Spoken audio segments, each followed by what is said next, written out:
नमस्कार, मी डॉक्टर मच्छिंद्र बांगर महाराष्ट्रातील आणि देशातील हवामान परिस्थितीसंदर्भात ताजा अंदाज देणार आहे. आज 19 मे 2026 हवामानात बदल होऊ लागला आहे. आपण या ठिकाणी बघतो बंगालच्या उपसागराच्या किनारपट्टी राज्यांमध्ये पावसाचं प्रमाण वाढतंय. म्यानमारच्या बाजूने पोहोचलेलं पहिलं कमी दाबाचं क्षेत्राचा अंश नव्याने कमी दाब विकसित करेल आणि तो भारताच्या दिशेने सरकण्याची शक्यता आहे, परंतु त्याला वेळ लागेल. बंगालच्या उपसागराबरोबरच अरबी समुद्राच्या दक्षिणेला देखील एक कमी दाबाचं क्षेत्र विकसित होईल किंवा वादळी प्रणाली विकसित होईल आणि ती अरबी समुद्रातून उत्तरेला सरकणं अपेक्षित आहे आणि पर्यायाने तिचा महाराष्ट्रावर देखील परिणाम होईल. पुढची वाटचाल सुरू केली असून अरबी समुद्र आणि बंगालच्या उपसागराच्या पुढील भागात मार्गक्रमण सुरू झालंय. याचा परिणाम केरळसहित दक्षिण भारतात आणि महाराष्ट्राच्या दक्षिणी भागात पावसाचं प्रमाण वाढण्याची शक्यता आहे. ज्यांनी या चॅनलला सबस्क्राईब केलं नसेल, दररोज व्हिडिओ बघतात, त्यांनी देखील या चॅनलला सबस्क्राईब करायचा प्रयत्न करा की जेणेकरून तुम्हाला दररोजचं नोटिफिकेशन येईल आणि तुम्हाला नवीन अपडेट हवामानाविषयी समजेल. ऑल इंडिया वेदर रिपोर्टनुसार सध्या उष्णतेचा कहर झालेला आहे. राजस्थान, मध्य प्रदेश, उत्तर प्रदेश, बिहार, विदर्भ या सर्व भागात उष्णतेची लाट मोठ्या प्रमाणात असून उष्णतेचे नवीन रेकॉर्ड बनत आहेत. हे उष्णतेचं वातावरण किती दिवस राहील हे महत्त्वाचं आहे. बंगालच्या उपसागराच्या किनारपट्टीबरोबरच दक्षिणेत देखील म्हणजे तेलंगणा, कर्नाटक, रायलसीमा, आंध्र प्रदेश, तामिळनाडू, केरळ या सर्व भागामध्ये पावसाचं अनुकूल वातावरण आहे. उष्णतेची लाट 20 तारखेला देखील बऱ्याच राज्यांमध्ये कायम असून ऑरेंज अलर्ट देण्यात आला आहे. एल्निनो, सुपर एल्निनोच्या या कालावधीमध्ये जे काही वातावरण बदलते त्यात उष्णतेचे नवीन रेकॉर्ड तयार होत आहेत. ग्लोबल वॉर्मिंग ही त्याचं मुख्य कारण आहे. मात्र आपण 21 तारखेला हवामानातला बदल बघतोय. गुजरात, महाराष्ट्र आणि कर्नाटक, तमिळनाडू या राज्यांमध्ये उष्णतेची लाट बऱ्याच अंशाने कमी होईल. त्यामुळे कोस्टल भागातून किंवा कोकण किनारपट्टीकडून पावसाची अनुकूल स्थिती निर्माण होऊ शकते. 22 तारखेला देखील आपण बघतो की दक्षिण भारत आणि थोडं पश्चिम किनारपट्टी या ठिकाणी उष्णतेचा प्रभाव कमी होतोय, परंतु मध्य भारत, उत्तर भारत, पश्चिम राजस्थान वगैरे भागात किंवा अगदी पंजाब, हरियाणा, दिल्लीपर्यंत उष्णतेची लाट कायम आहे. सर्वच जण उष्णतेच्या लाटेला कंटाळले आहेत. 23 तारखेला देखील उष्णतेची लाट आहे. जोपर्यंत पावसाचं प्रमाण किंवा मान्सून पूर्व ॲक्टिव्हिटीज वाढत नाहीत तोपर्यंत आपल्याला उष्णतेच्या लाटेचा प्रभाव भारतामध्ये कायम असणार आहे. 24 तारखेपासून महाराष्ट्रातील उष्णतेची लाट कमी होते. याचा अर्थच असा आहे की पावसाचं प्रमाण या ठिकाणी वाढू शकतं, परंतु त्या संदर्भातील कुठलाही अलर्ट अद्याप देण्यात आलेला नाही. पावसाच्या किरकोळ ॲक्टिव्हिटीज भारतामध्ये होत आहेत. त्यात मुख्य करून पूर्व भारतामध्ये पावसाच्या ॲक्टिव्हिटीज आहेत, दक्षिण भारतामध्ये पावसाच्या ॲक्टिव्हिटीज आहेत. दक्षिण भारत आणि पूर्व भारतात पाऊस पडतोय. बाकी ठिकाणी उष्णतेची लाट आहे. GFSच्या केवळ एकाच मॉडेलच्या आधारे आपण हवामान अंदाज घेत असतो. अंदमान निकोबार बेटांच्या पूर्वेला एक कमी दाबाचं क्षेत्र हलक्या स्वरूपात आहे. त्यानंतर द्वीपकल्पाच्या दरम्यान म्हणजेच केरळच्या आजूबाजूने अरबी समुद्रात वातावरण आहे, परंतु हे वातावरण फार प्रभावी नाही. त्यामुळे नेमकी हवामानात काय बदल होणार आहे, कसा होणार आहे हे आपण बघणार आहोत. साधारण आपल्याला दिसतंय की 25 तारखेनंतर अंदमानातून वातावरण बदलायला सुरुवात होईल आणि तेव्हाच अरबी समुद्रातही वातावरण बदलणं अपेक्षित आहे. आपण बघतो की पहिल्यांदा एक कमी दाबाचं क्षेत्र 27 तारखेला अंदमानाकडून भारताच्या दिशेने सरकणार आहे आणि मान्सूनला पुढे पुश करण्यासाठी याची मदत होईल.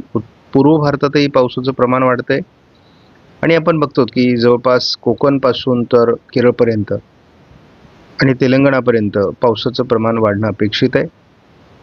जोरदार आणि मोठ्या प्रमाणात पावसाचं वातावरण आपल्याला दक्षिण भारतात 28 तारखेला निर्माण होताना दिसते. भारतात उष्णतेची लाट कायम असून जवळपास 40 ते 45 अंश सेल्सिअस तापमान अजून भारतामध्ये आहे. त्याहीपेक्षा पुढे विदर्भातील एखाद दुसऱ्या ठिकाणी तापमान जात आहे.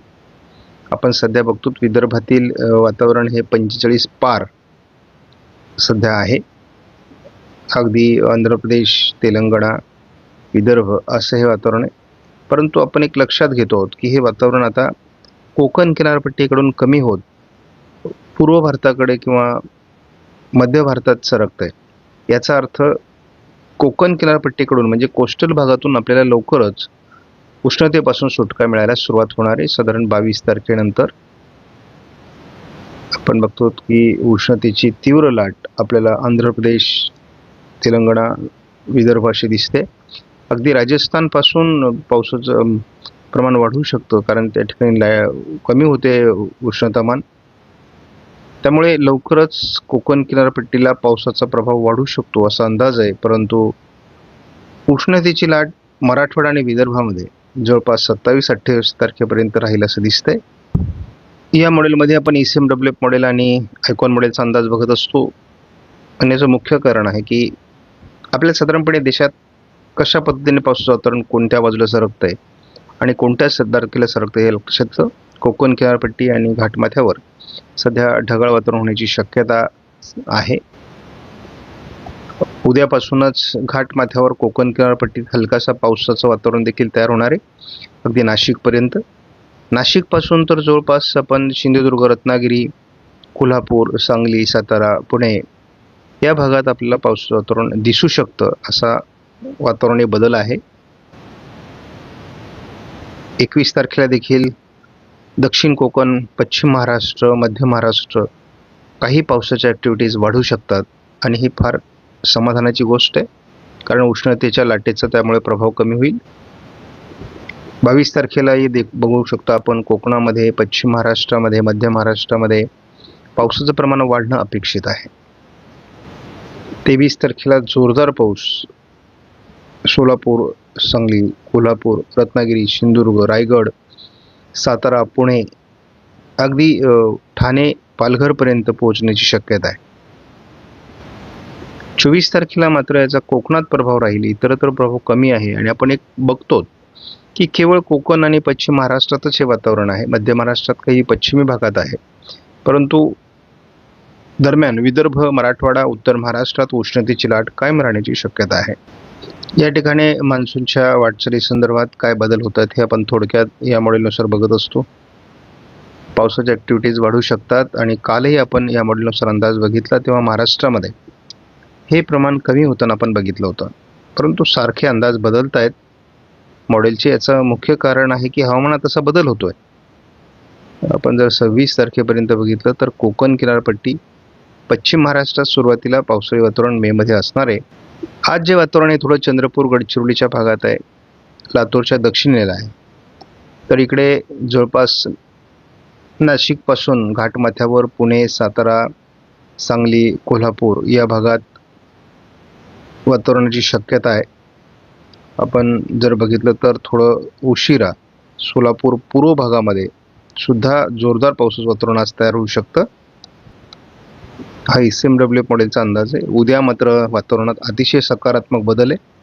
नाशिकसह अकोला, अहिल्यानगरचा पश्चिमी भाग, पुणे जिल्ह्यामध्ये, सातारा जिल्ह्यामध्ये, कोल्हापूर जिल्ह्यामध्ये, सांगली जिल्ह्यामध्ये, सोलापूर जिल्ह्यामध्ये वातावरणीय बदल अपेक्षित आहे. म्हणजे चांगला पाऊस या ठिकाणी काही भागात होऊ शकतो. आपण उशिरा मराठवाड्याकडे आणि सोलापूर जिल्ह्याकडे देखील वातावरण सरकताना बघतो.